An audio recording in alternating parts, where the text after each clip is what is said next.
Magandang araw mga kalut. Ako nga pala si Mint H and nagbabalik sa channel na to. And pasensya na, so sobrang delay ng pag-upload natin. Kasi itong episode na to talagang pinlano ko tong gawin. Medyo hindi nga lang agadan kasi sa isang lakad parang bitin pa. So yung ginawa ko sa mga susunod na mga araw pa nung unang nag-take ako, naghanap pa ako ng mga ibang lugar. Pero syempre, unahin ko muna dito sa area malapit sa akin. So, since tiga Pasig ako, inuna ko na muna dito sa area ko. And first, ukay looting or selecting na episode natin dito. So, hope magustuhan nyo. And ang masishare ko lang sa experience ko sa paglabas, sa pagkalukay, is masaya yung experience lalo na nung nakakuha tayo ng mga goods or quality items na profitable pa. So, simulan na natin. So, unahin ko muna dito sa may, area ng Pasig. So, dito malapit sa may bandang kalsada ng C6. So, madalas ko siyang daanan pag bumabiyaya ko pa Cavite. And then, na-notice ko yung mga hilera doon ng mga ukay. And nagbakasakali ako. And then, nung galing ako ng Cavite pa uwi, nadaanan ko sa yun. Pinasok ko yung isa, hoping na may magaganda. And hindi ako nabigo. So, may mga nakuha naman tayong goods item. So, simulan natin. So, again. So, ito yung shop na sinasabi ko yung malapit sa C6, papasok ng Pasig yan. Medyo makipot lang yung daan. And then, dun sa loob, ito yung pinakauna kong hawak ng mga ukay sa isang ukayan. And then, check ako. Ito, ang ganda ng print kaso medyo negative tayo. Yung Burberry na yun, off yun. So, ito, una kong nakitang loot. So, sales garment and walang basag yung print. Ito, Adidas Neo. Ito, isa pang Adidas. And ang ganda ng price niyan. As in, bargain talaga binenta. Wala pang damage. Ito naman, RK. So, i-discuss natin yan after ng mga clips na to. So, isa yan sa mga good loot sa mga hindi pa nakaka-alam. And then, ito is vintage to, yung new Think na to. So, hindi naman sikat talaga to, pero kinuha ko to kasi ang ganda ng print nung sa likod niya vintage and Coca-Cola inspired siya. So, PSG. Malaki yung posibilidad. And then, yung mga nakasabit, may Honor of Kingston, pero hindi ko kasi market yun. May mga white tees, kasi ang daming negative. And then, yung katabing store, ito, ang laking ukayan. Ang problema, medyo napagod tayo kakaukay, walang magandang item. Okay, so review muna tayo dun sa unang batch na lakad natin dito sa malapit sa C6 na mga ukayan. So, first of all, yung sales garment natin. So, nakita ko na siya before online. And nung nakahawak naman ako ng actual item ng sales garment is masasabi ko, tela is maganda ang quality ng tela. Ang print niya is maganda rin. And sakto yung nakuha natin isa is walang basag or so far walang damage ako nakita dun sa print niya. So solid yung item, yung kulay pula. And for reference, ito yung sales garment is nagko-cost siya yung mga brand new $18.99. So for a price na masishare ko is below 100, minsan 50 pesos makukuha mo siya. So, it's a good profitable trip item or sabi natin yung loot. Kasi yung quality naman niya, nung nalaban ko na at na-steam ko na siya is pwede mo talaga siyang ibenta kasi maganda talaga siya. So, parang budget style na budget na pang streetwear siya. Hindi siya ganun kasigat tulad ng mga kilala natin mga hype items ngayon, pero it's a good item, may market pa rin yan. And sa carousel, yes, yan, may mga nabibenta niyan. Okay, next is yung RK. So RK kasi for information, good to get din siya. Chinese siya na sports brand. So ito yung logo ng RK. And ito yung website nila, which makikita nyo from China. And having said China, meron akong ma-share pa after kung discuss lang to, yung mga extra. May market ba si RK sa mga shirt? Yes, meron. Tulad dito sa carousel. So, nabibenta pa rin siya. Around, nag-start itong seller na to, 250, 190 na benta niya. With profit pa rin yan. Kasi kung sa trip to galing, katulad ko, I can say, kikita pa rin ako dyan ng almost 200% nung cost nung pagka-trip ko dun sa Airk na nakuha ko. Kasi mababa ko lang talaga nakuha at maganda yung price dun sa napuntahan natin na Ukay Shop. Yun nga lang, syempre, nung nandun ako, marami rin na mga nagsiselect doon. So, possible na marami pa maganda doon, naunahan lang ako. And then, third is yung Nutink. So, yung Nutink na nakuha kong isa, bakit ako nagka-interest kahit wala pa ako idea. So, number one is lagi kong tinitingnan quality ng tela. So, pag maganda yung quality ng tela, hindi siya yung manipis na parang see-through na mataas ang percentage ng cotton. So, usually nagkaka-interest ako dyan. Pangalawa, hindi man siya ganun kasikat, pero pag maganda yung print, personally para sa akin, katulad ko, mahilig ako sa mga vintage na design, lalong-lalo na yung mga Coca-Cola. Mahilig talaga ako dyan sa mga Coca-Cola items na shirts or hoodies. So, natipuan ko siya. And upon checking reference online, so may magandang profit din siya kasi si Nutink is streetwear also. So, ito. Ayan yung mga sample ng mga latest na labas nila, and may kamahalan din siya. So, hindi siya ganun kasikat dito sa Pilipinas, pero kung makakakita kayo ng item niyan, so it's something to look for. Kasi maganda yung tela at maganda yung print. Mamaya papakita ko yung nung nalaban na siya, nung na-steam ko na. So, hindi ko na siya bebenta kasi gusto ko na siyang gamitin at maganda siya. Okay? So, kinabukasan, lumipat naman ako dito sa may bandang Pasig Market, Palengke. So sa street na to, medyo may kamahalan ng mga trip items dito. So, minimum sila lagi, 100. Eto, nagche-check ako doon sa isa. Medyo ilang lang sila pag may nagbibideo. Pero eto, may nakuha naman tayo. So, eto, may isang vintage ako nakuha. Batman yun. And then, eto, dun sa kabilang side to nakuha. So, dun sa side na yan yung tinututukan ko, may nakuha ko dyan. Ito yung sa katabi ng kung saan ako tumigil. Kaso, kahit ang laki ng shop, wala ako nakuha. Then, dito ako nakachamba ng magagandang item. So, yan, nakita nyo, nakakuha ang Chrome Hearts. Boy London, kinukuha ko pa rin kasi kailangan ko rin ng stock. Maganda naman. And Trasher, nakakuha tayo ng Trasher. So, legit naman yung quality. Yung brand, sorry. And then dito, ito, share ko lang isang shop to. So, hindi naman authentic yung mga vape nila, pero magandang copy, perfect copy. So, kung mahilig kayo dyan, pwede kayo makadayo dito. Ito, ang ganda ng collab nito, yung design niya, Razer Vape, yung mga NBA din sila na magandang copy. Jerseys na ang gaganda ng gawa. So, nagre-range na mga 500 yung mga items nila dito. So, pang PSG lang talaga yung price, walang profit. So, di na ako kumuha. Pero ito, share ko pa rin sa inyo kasi maganda yung mga items dun sa store na to. Wala nga pala silang online or Facebook page. So, si owner kasi nakausap ko 20 years na raw siya. So, okay na raw siya na hindi. Ito, ang ganda nito. Yung beep na to. Yung sports jersey na to. NFL collab. Pero again, hindi yan authentic. Pero magandang copy. Tsaka yung print nila. So, again, dito lang yan malapit sa may motor trade dito sa Hilera, malapit sa may Mang Inasal at Pasig. Tapos after ilang araw, inintay ko magsabado ulit, bumalik ako dun sa una kong pinuntahan. Ang sabi kasi baksakan daw dun. Ngayon, ito yung katabi na inuna ko muna, and then may nakita ko dito, itong shirt na to. So sa lahat, ito lang yung nag-iisa na nakakuha ng attention ko.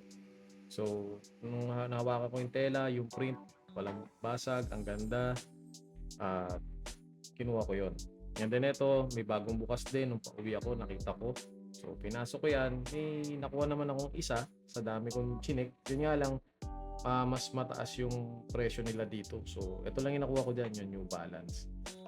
Pero may mga gaganda dyan, mga ibang shirts. Pero, yun nga lang, kung pagdating sa profit, kung may kukuha, doon na lang ako sa may sports brand na New Balance. Ito, Abercrombie. So, hindi ko na rin kinuha ito. So, and then, tinignan ko pa yung loob nito. Yun nga lang, wala rin akong ibang nakuha. So, dito sa area, paikot ko hanggang dun sa may Pasig Palengke. Meron lang akong napansin dun sa mga pupayan dun. So, eto, katulad dito, may Hollister pa. Pero hindi ko rin naman kinuha na yan kasi medyo pili na yung market niyan dito sa area namin. Tsaka kung may kukuha man, sobrang liit na ng profit. Ayan. tingin-tingin. Ito sayang to, yung Nike na LeBron James. Yun nga lang, sayang yung yung mancha. Ganda sana, kukunin ko sana. Okay, so pag uwi ko, ito yung mga items. So tatlong item to, galing dun sa gabi na yon. So ito yung number 1 na I think ito na mismo yung pinakamaganda na nakuha ko sa mga nilakad ko. So ito yung Neil Barrett na nakuha natin. So walang basag yung print, black na black yung tela, at yung tela, as in yung feel niya talaga, ang sarap sa balat, hanggang makapal, tapos medyo madulas, as in malapit sa essentials talaga siya. So front end back yan, yung print niya, and kagandahan, walang basag parehas. Sa tags niya, eto, yan, hard tag siya na Neil Barrett, yan. So embroidered din siya, so quality. So napakagandang senyales, and then dito maganda rin ang senyales natin. Ito yung hindi pa ako nagre-research ng legit check. So yun lang yan.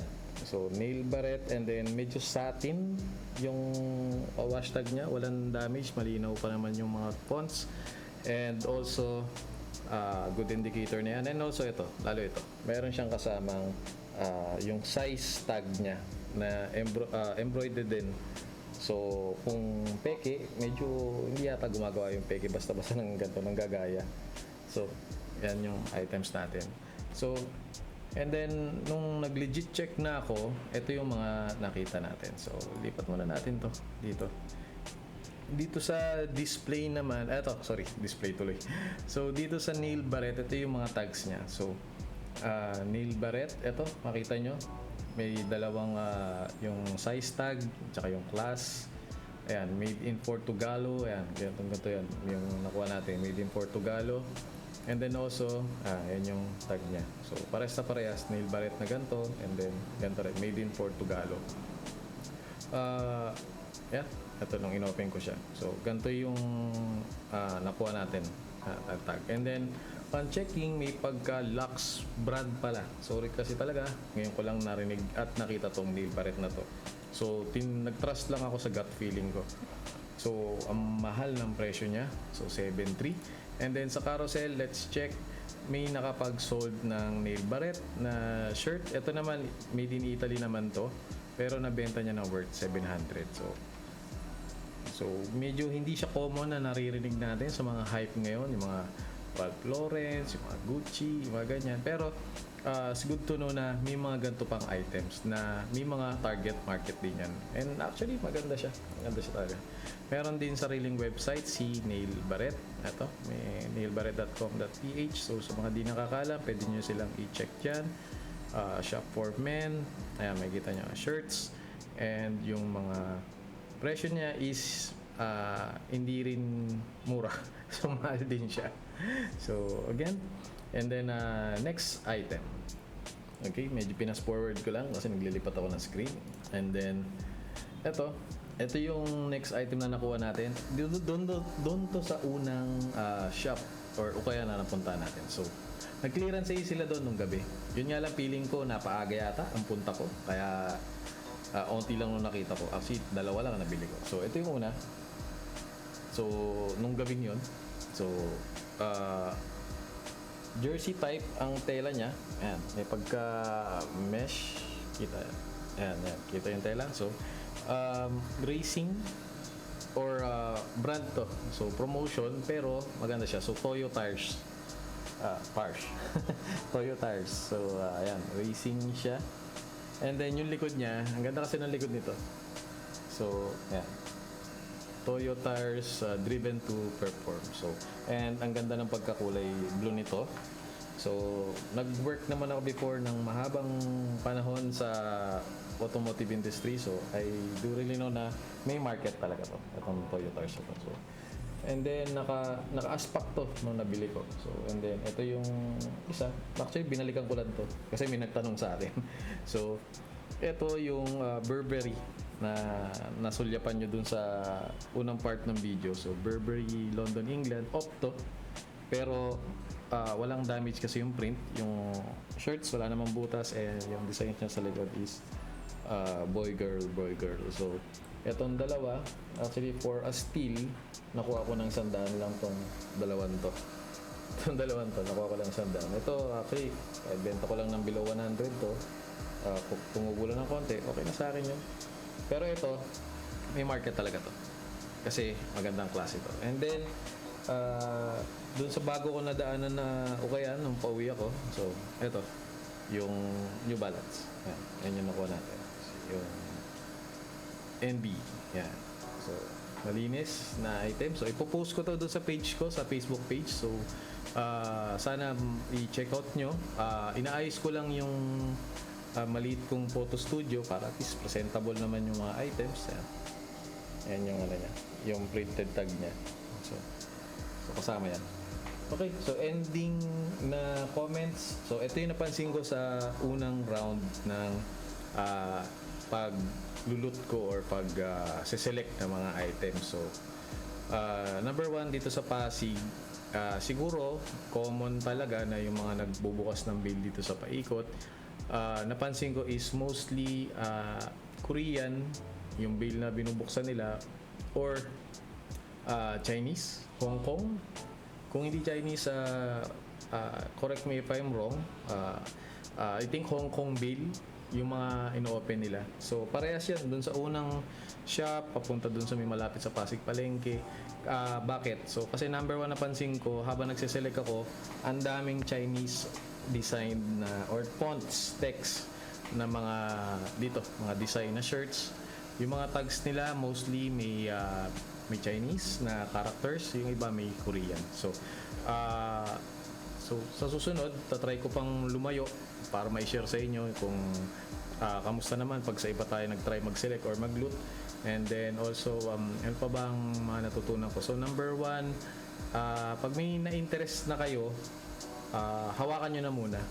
Pag nakakita kayo ng feeling nyo good loot, and also trust your gut.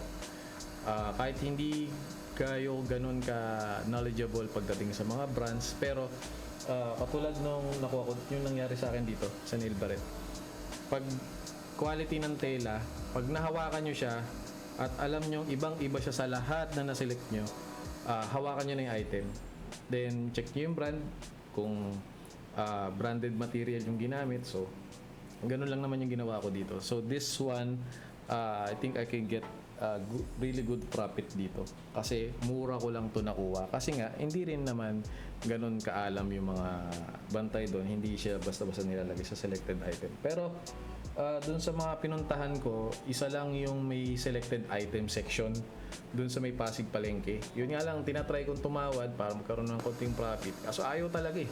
So per item 200, 250. So meron akong nakita doon magaganda, the North Face, may Nike, may Converse. Yun nga lang, hindi na talaga sila nagpapatawad. Pero yung nakuhanan ko ng isa, may nakuha kong Coca-Cola na puti, pang babae, tsaka Batman, na nandun na sa may Facebook page ko, sa may BitH. Nagbigay naman ng tawad yung seller dun sa may malapit sa Pasig Palengke, Ukay. Okay, so that's it muna dito sa episode na to. So hope na nagustuhan niyo yung travels natin or adventure natin sa pag-ukay, and I do apologize sa mga medyo nabitin doon sa onti pa ng content ko. Don't worry, I'll try na dagdagan pa. And if you nagustuhan niyo to, please like the channel also or this video, and also please subscribe. Kasi gagawa pa tayo ng marami, and I hope we could build community na maging knowledgeable pa yung mga kapwa nating seller. And this may not be my main form of income, pero masasabi ko nag-i-enjoy ako dito sa side hustle na to. Kasi nga, number 1, kaya alam mo na ako pumasok dito, bukod sa mahilig din naman ako mag-graphic design related to job, is nababawasan yung screen time ko. Nakita niyo yung salamin ko. Actually, ilang years na akong salamin, and medyo pataas na ng pataas yung grado. So, kaya naghanap ako ng activity na malapit sa gusto ko, and ito yung napili ko. So, I hope nag-enjoy kayo, and you know a little bit about me. So, yun lang. And peace out, and please like and subscribe. Bye. Di pa ako makapag-posting sa page eh. doon sa vintage. Pero ito yung mga stocks natin, t-shirt. So, yan, New Balance. Ito Boy London na full back print. Pink Floyd Black Veil Bribes na EMI original to. So rare to find. Beep X Nike. Yan, big print sa likod. Jumpman na Jordan, made in Colombia 2XL. New York, ito PSG ko na lang to. Ito PSG ko to, sorry. Ito rin sa utol ko to. So mga vintage yan. So, Baby Milo na Beep Nike, Just Never Stop. Ito Vans na Egypt. So classic Vans to. Ito reserve na, Chrome Hearts, reserve na to. Tapos, nalaglag pa, sorry. Unahin ko na to, Batman na DC. So made in Mexico yan. Ito vintage na Coca-Cola 2012. Meron niyang surprise print sa ilalim pag kinangat mo yung t-shirt mo. So, Nike Spear 1-2 Nike check. Calvin Klein CK na big print sa front. Adidas Neo, Uniqlo Pokemon Mewtwo design. 100% pa to na good quality, walang basag print. Thrasher vintage New Think, back print to. Front print niya is yan, Coca-Cola inspired yan. Eto Sales Garment, full print din, walang basag print. RK Thrashers skate shirt. Adidas. Eto Bershka, Lakers inspired. Who has the answer? Yan, Bershka. Minimalistic print sa harap, oversized print, Bershka. Boy London ulit na rose gold, reflectorize. Adidas, Monster Hunter. Lumabo yung camera ko. Sorry, yan. Monster Hunter. Ito mga 4 keeps ko pa to. Ito vintage talaga. Single stitch na Harley Davidson. Tsaka ito PSG na to ni partner. Coca-Cola. Legit din. Peacebird. Yan. Ito kung may mahilig maghanap, medyo big finds lang to. Around 20k. So, negotiable.